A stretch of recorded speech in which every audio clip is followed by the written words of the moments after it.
नमस्कार दोस्तों, मैं आचार्य के शास्त्री वास्तु एवं ज्योतिषाचार्य आज अध्याय 43 में हमारी जो चर्चा चल रही है ग्रहों की मित्रता और शत्रुता की। तो हमने आपको उनके स्वाभाविक जो मित्रता और शत्रुता होती है वो आपको आसान तरीके से बताया कि एक दानव दल के ग्रह हो गए और एक देव दल के, मतलब एक राक्षस दल के और एक देवताओं के दल के जो ग्रह बताए उसके आधार पर हमने मित्रता और शत्रुता आपको बता दी। इसके अलावा नंबर 2 पर जो मित्रता और शत्रुता आती है उसे हम तात्कालिक मित्रता कहते हैं। अब तात्कालिक मित्रता क्या होती है? जो हमारे सामने कुंडली बनी है, आकाश मंडल का जो नक्शा हमारे सामने आया है उसको तात्कालिक स्थिति माना गया है, तुरंत की स्थिति। अब उसमें भी ग्रहों को देखना पड़ेगा कि वो आपस में मित्र हैं या शत्रु हैं। किस तरह से हमने नैसर्गिक रूप से उनको देखा, तो स्वाभाविक तरीका उनका अलग था मित्रता का शत्रुता का, लेकिन अब तात्कालिक भी मित्र और शत्रु होते हैं, वो भी जानना जरूरी है। और इन दोनों के आधार पर नैसर्गिक वो मित्र है और तात्कालिक भी मित्र है, तो वो जो परम मित्र बन जाएगा, दोनों तरह से मित्र हो गए तो परम मित्र हो जाएगा, उसको हम पंचधा मैत्री कहते हैं। बताते हैं, नैसर्गिक आपको बता दिया हमने आपको, ग्रहों में जो ग्रहों की जो परस्पर स्वाभाविक रूप से मित्रता और शत्रुता मानी गई है उसी को हम क्या कहते हैं? नैसर्गिक मैत्री कहते हैं। तात्कालिक मैत्री क्या होती है?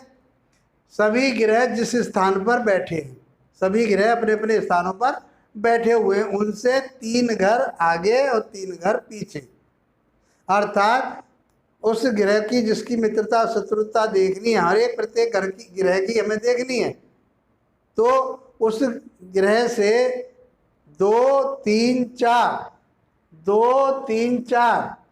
10 11 12 भावों में यदि ग्रह बैठे हैं तो उनके मित्र होते हैं।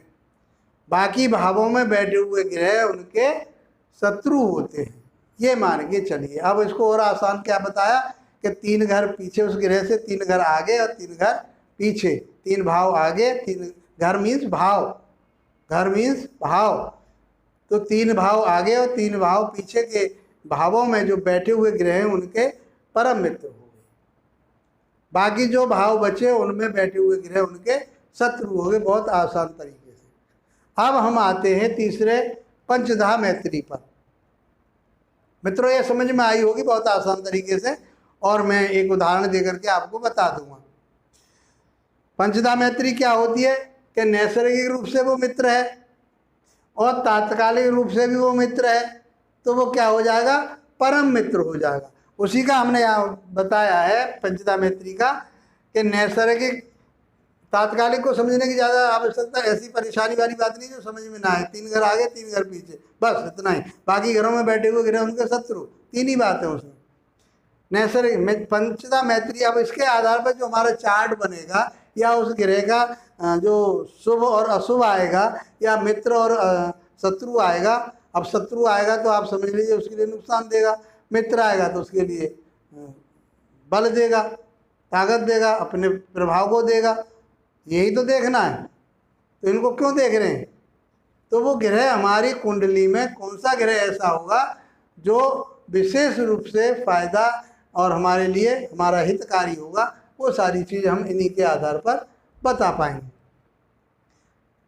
यदि ग्रह नैसर्गिक रूप से मित्र है, जैसे हमने बताया गुरु का मंगल मित्र है, सूर्य मित्र है, चंद्रमा मित्र है, तो मान लीजिए वो नैसर्गिक रूप से मित्र है और तात्कालिक रूप से भी मित्र हो गया।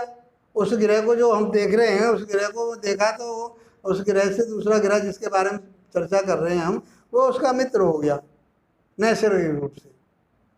अब तात्कालिक रूप से भी मित्र, तात्कालिक कौन सा? उस ग्रह से 3 घर आगे होगा या 3 घर पीछे बैठा होगा तो वो उसका मित्र हो गया, तो तात्कालिक भी मित्र है। नैसर्गिक रूप से स्वभाव से भी वो मित्र है उसका, और तत्काल से भी तात्कालिक रूप से भी वो मित्र है, तो वो क्या हो गया? परम मित्र हो गया। ये बात समझ में आई हो। अब दूसरी बात कहता है, शास्त्र में दूसरी बात बताएगी, नैसर्गिक रूप से मित्र है और वो तात्कालिक रूप से शत्रु आ रहा है उसका। मान 3 घर पीछे 3 घर आगे नहीं बैठा हुआ, वो 5वें घर में बैठा है, 6ठे घर में बैठा है, 7वें में बैठा है, 8वें में बैठा है, 9वें में बैठा है, जहाँ भी है, तो मतलब उन 3 घरों को छोड़ करके तो वो शत्रु हो गया। तो वो कैसा हो गया, एक तरफ मित्र और दूसरी तरफ शत्रु, तो उसको हम सम मानते हैं। तो ये पंचधा मित्रता हो गई उनकी, 5वें जो हम बता रहे हैं पंचधा मित्र। अब जो हमारे पास जो निर्णय लिया जाएगा वो इनके आधार पर लिया जाएगा। तीसरे नंबर पर नैसर्गिक शत्रु है, मान लो सूर्य का शनि शत्रु है, मान लिया नैसर्गिक रूप से शुक्र के बारे में बात कर रहे हैं, लेकिन वो शुक्र जो है नैसर्गिक रूप से कहाँ बैठा हुआ है, उन 3 घर नहीं। अब इसमें नैसर्गिक रूप से शत्रु है और तात्कालिक शत्रु है, वो अलग बैठा हुआ ग्रह है, तो वो कैसा हो गया, परम शत्रु हो गया। जैसे दोनों तरफ मित्र था तो परम मित्र हो गया, और दोनों तरफ शत्रु आया, दोनों में तात्कालिक में भी शत्रु आया और नैसर्गिक में भी, तो वो परम शत्रु हो गया। अब आगे कहता है शास्त्र हमारा कि नैसर्गिक रूप से शत्रु है, जैसे मैंने अभी बताया सूर्य के साथ में शनि को देखना है। अब शनि तो उसका शत्रु है नैसर्गिक रूप से सूर्य का, लेकिन तात्कालिक मित्र है। तात्कालिक मित्र का मतलब क्या हो गया, चाहे वो दूसरे घर में बैठा हो सूर्य से शनि, चाहे तीसरे में बैठा हो, चाहे चौथे में बैठा हो, या 10वें 11वें 12वें में बैठा हो, 3 घर आगे बैठा हो या 3 घर पीछे बैठा हो, तो वो क्या हो जाएगा, एक तरफ तो शत्रु और एक तरफ मित्र हो गया, तो वो सम हो जाएगा। कैसा हो जाएगा, सम हो जाएगा। वो शनि ना तो ज़्यादा फायदा देगा और ना नुकसान देगा, न्यूट्रल हो जाएगा।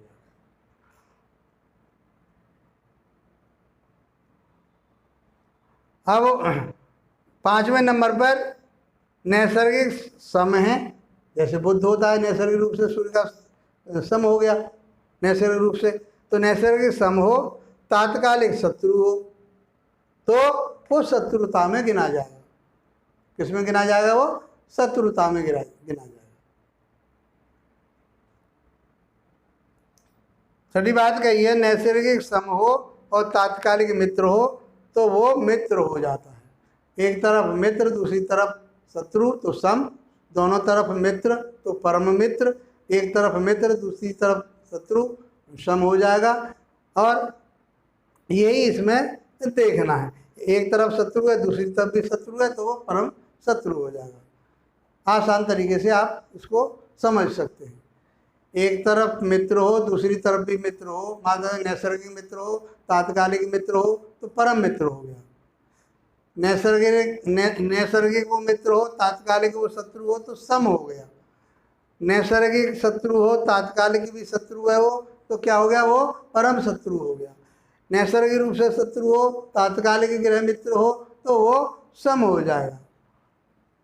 नैसर्गिक रूप से सम हो तात्कालिक शत्रु हो, तो भी वो शत्रु ही माना जाएगा।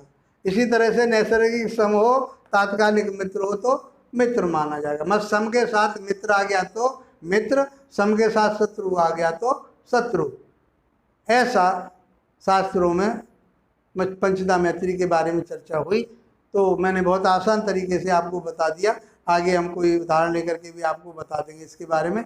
मैं समझता हूँ कि ये बहुत आसानी से आपको समझ में आ गया होगा। और यदि आपको ये वीडियो मेरे अच्छे लग रहे हैं और आप ज्योतिष सीखना चाहते हैं, तो इनको हमारे क्रम से सीखिए, क्रम से देखिए, तो आशा है कि आप अच्छे ज्योतिषी बन पाएंगे और मेरा भी प्रयास सार्थक रहेगा। धन्यवाद दोस्तों, नमस्कार।